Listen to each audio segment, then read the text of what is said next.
We always like to have special guests on our podcast, television programs, YouTube, and whatever. And today, it's a wonderful treat for me to have a friend of many years, Clark Beasley of the National Quartet Convention. I know in your duties and responsibilities, being one of the top people in the NQC, and by the way, lest I forget, I want to say congratulations to you upon your upcoming induction into the Southern Gospel Music Hall of Fame. It is indeed an honor, and quite a surprise. I don't know if the audit has been completed on that, but I mean, it is an honor. I have a question or two, Clark, that I know that with your ear to the ground of what's going on, what do you see as the positive good of what we put under the genre of Southern gospel music? How do you see the future and the positive impact that it could have? Well, I recently posted a reel on Facebook of Gold City doing Ezekiel Saw the Wheel, that old spiritual that they do a cappella. Of course, they recorded that back in the early 80s for the first time. They're doing it now. And that thing received over 2 million views. Ezekiel saw the wheel. He saw that wheel Way in the middle of the air. Ezekiel saw the wheel. He saw that wheel In the middle of the air. Listen, Ezekiel saw the wheel. he saw that wheel. Way in the middle of the air. Ezekiel saw the wheel. Oh, In the middle of the air. Well, one of these boys about 5 o'clock. don't you know In the middle of the air. doggone it, this whole world is gonna reel and rock, don't you know? In the middle of the air. Listen, Ezekiel saw the wheel. he saw that wheel. Way in the middle of the air. Ezekiel saw the wheel. In the middle of the air. Well, I told you once and I told you twice. Don't you know In the middle of the air. all them sinners gonna have a rolling in dice, don't you In the know? middle of the air. Listen, Ezekiel saw the wheel. he saw that wheel. Way in the middle of the air. Ezekiel saw the wheel. In In the middle of the air. When I get up on the mountaintop. don't you know In the middle of the air. Gon' make my wings go flippity flop, don't you know? In the middle of the air. Yeah, Ezekiel saw the wheel. he saw that wheel. Way in the middle of the air. Ezekiel saw the wheel. He saw that wheel. In the middle of the air. Yeah, Ezekiel saw the wheel. he saw that wheel. Way in the middle of the air. Ezekiel saw the wheel. In the middle of the air. Wow. And that just lets me know our music in its core form, in its original form, 4-part harmony, bass singing low, tenor singing high, those things that distinguished our music from all others, those things still work, and people still want to see and hear artists that perform our music in its core form. And Right. and I think it's going to continue in the future. I think the truer we stay to our music in its core form, the better we're going to be. I think the love of the harmony singing, good lyrics, and where you can hear the words, and keep the music under the singing. I think it still has a very wonderful audience out there, and I've found that to be true. No doubt about it. Harmony mixed with strong doctrinal content is what has earmarked our music and distinguished it from the rest. And it still does. And my hope and prayer is that continues into the future. Can you comment just briefly here on the upcoming National Quartet Convention? Could you allow our people that might view this to know a little of the dates and times and that sort of thing? Sure. It's coming up September 27th through October 3rd.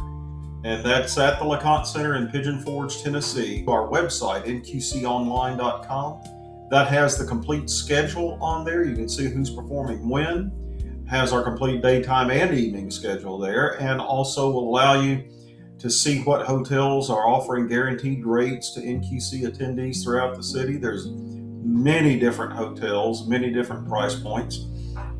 So really all the information you need and everything you need to make your arrangements to attend, it's right there on our website, nqconline.com. You know, I was privileged to go last year. I had such a wonderful time of reminiscing, fellowshipping, and hearing some good singing.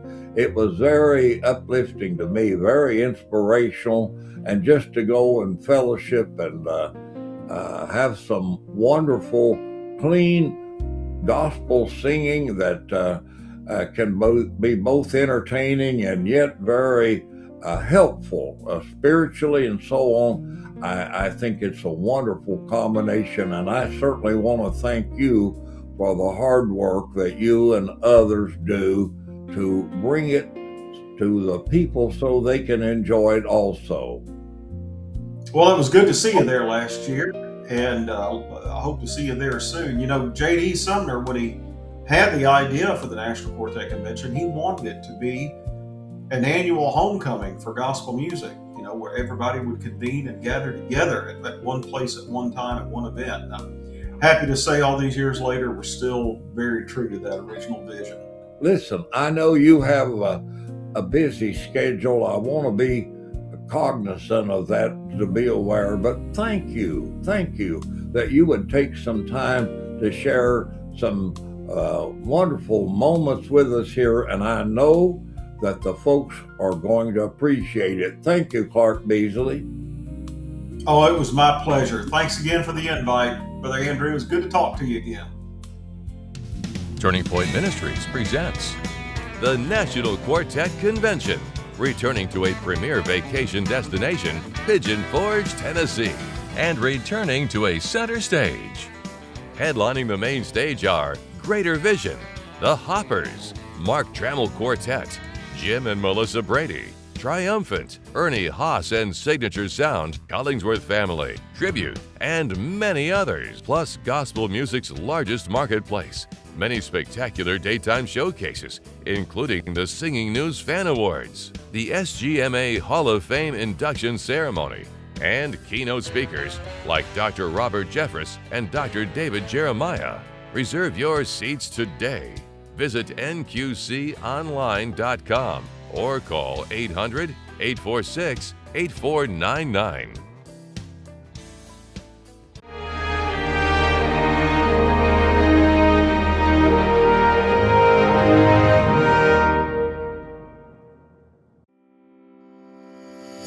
Welcome to 2026. Like many of you, I have already started planning my reading list for the year, and I would like to recommend a special book by a special person. My dad, Andrew Phipps, has written his memoir entitled It's Always a Struggle, but based on his childhood all the way through his adult life and professional career.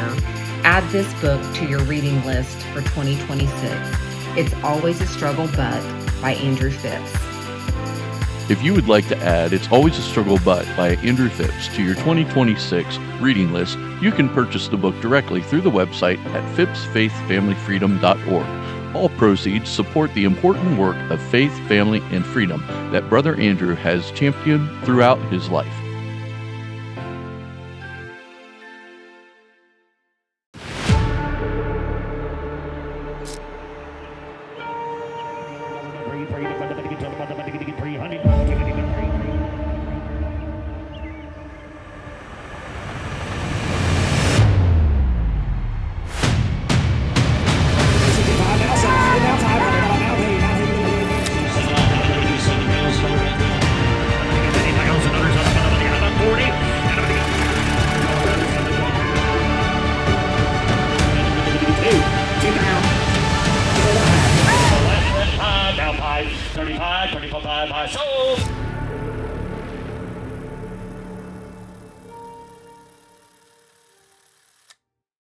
Hello, friends. This is Andrew Phipps, and I believe that we need all of the materials that we can gather to help us as we combat the attack upon our faith, our family, and our freedoms. We need to be educated. And I have a handbook that has been given to state legislatures. It's been given to members of Congress. It's a colorfully created handbook that has graphs, charts, quotes, and different things in it. You'll be impressed with it. And also we have DVDs. We have CDs that are God and Country, Return to Greatness, and Faith, Family, and Freedom, some other wonderful materials. See the contact information on the screen. Be sure that you order some because these will be of a tremendous help. They are supplemental materials to help you in your Christian walk. And may God bless. There's something special about memories. Like a camera, they bring into focus bygone days, special events, and sights and sounds from another time. Andrew Phipps believes that we never want to lose the snapshots of our heritage, so we invite you to join us as we present the great gospel music of yesteryear while strolling down memory lane together.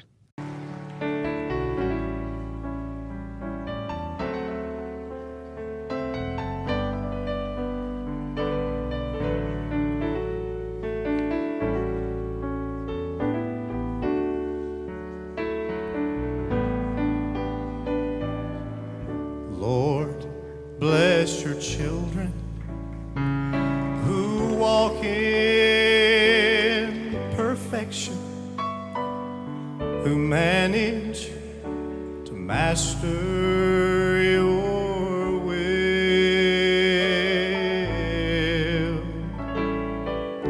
Give them their share of sweet milk and wild honey. Provide bread of life till they're filled. Feed the children, but give me the crumbs from the table. I'll wait for them down on my knees. I'd be ever so grateful for crumbs from the table, for strength needed to follow thee. Lord, I'm not worthy to eat from the platter, 'cause I'm just a beggar in need.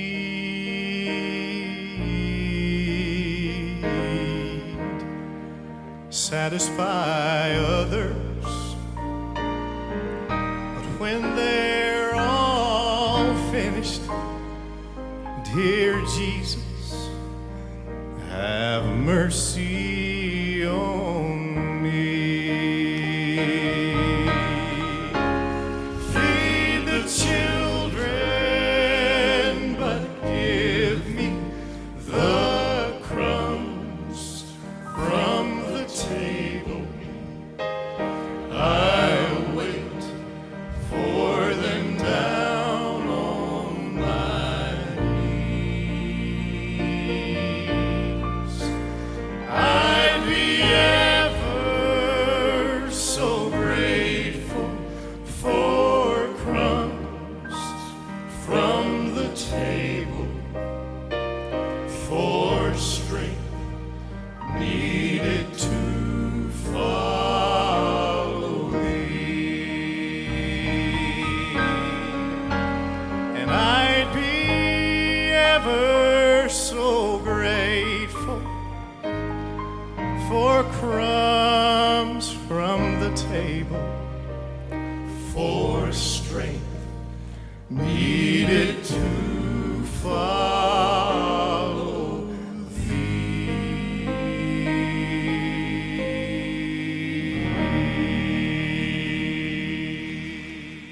Sam Pierce Chevrolet is proud to sponsor this Down Memory Lane segment. They are committed to wonderful memories with friends made over the years, and they want to create more memories, new memories with you, their customers. You are special at Sam Pierce Chevrolet in Daleville, Indiana. Thanks for the memories.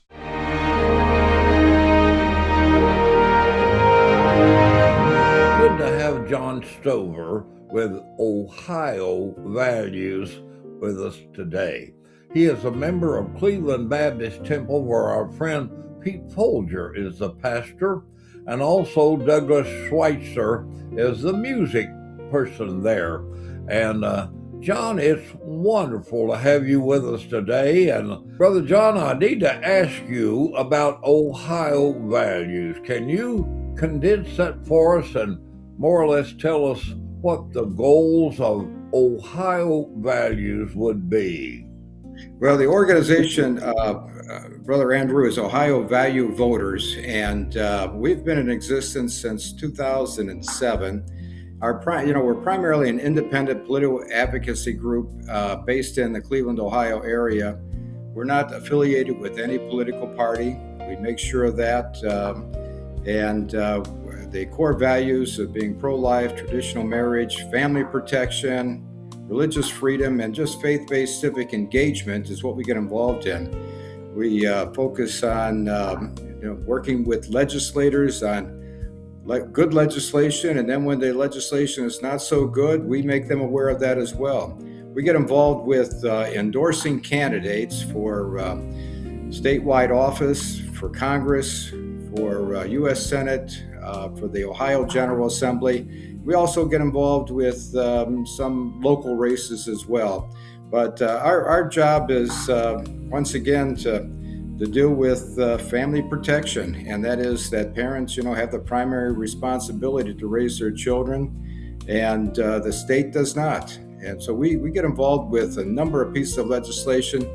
I have the privilege of having the personal phone number and email address of our Senate President in the General Assembly here in Ohio, along with the Speaker of the Ohio House, along with a number of other individuals that carry a great amount of influence when it comes to legislation. So we need to make sure that whenever they're considering these things, that we are doing our part to get the word out once again on what is considered to be pro-family legislation, and if it's not pro-family, we need to let them know that. Absolutely. Well, I know that Vivek Ramaswamy has won the Republican primary to be your next governor, and I don't know his opponent. I don't even know the name, but I have met Mr. Ramaswamy in Noblesville, Indiana. Of course, that was just a casual meeting, and I hear good things about him. Well, it's rather interesting, Brother Andrew. He has a excellent business mind. He was here at our home, a little over a year ago in March of last year, I believe it was, and we had an opportunity to sit down with him, spoke to him relative to, once again, the issues that are extremely important to people in the state of Ohio when it comes to, once again, their children and pro-life and traditional marriage, etc. And I basically had the opportunity to, in a very respectful way, make him aware of these things that are important to Ohioans. And he in fact stated, look, everything that your organization is standing for, we are, I'm going to be a governor that's going to stand for those things as well. And his opponent is a former health director, state health director under Mike DeWine, who unfortunately, though he's a Republican, he has been a terrible Republican in our state, just terrible, relative to some of the things that he has done. But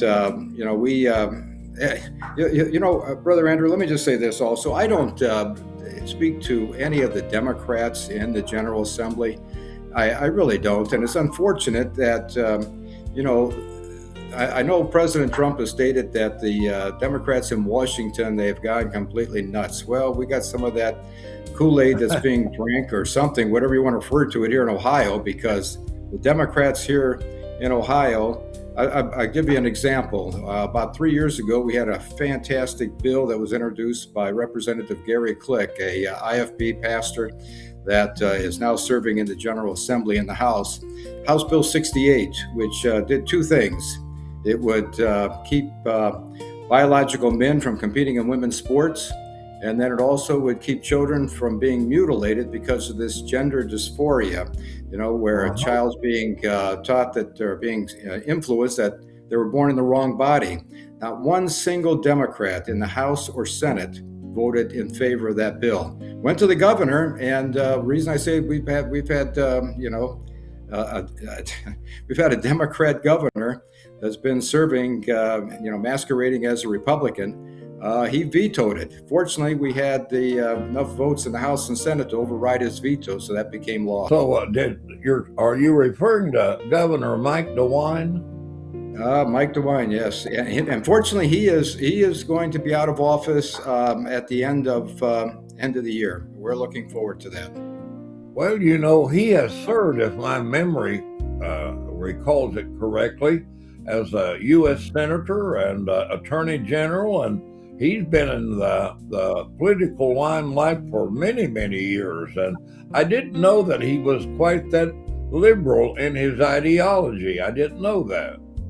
Well, we were quite surprised when he vetoed House Bill 68. I didn't know what he was where he was coming from, what he was thinking.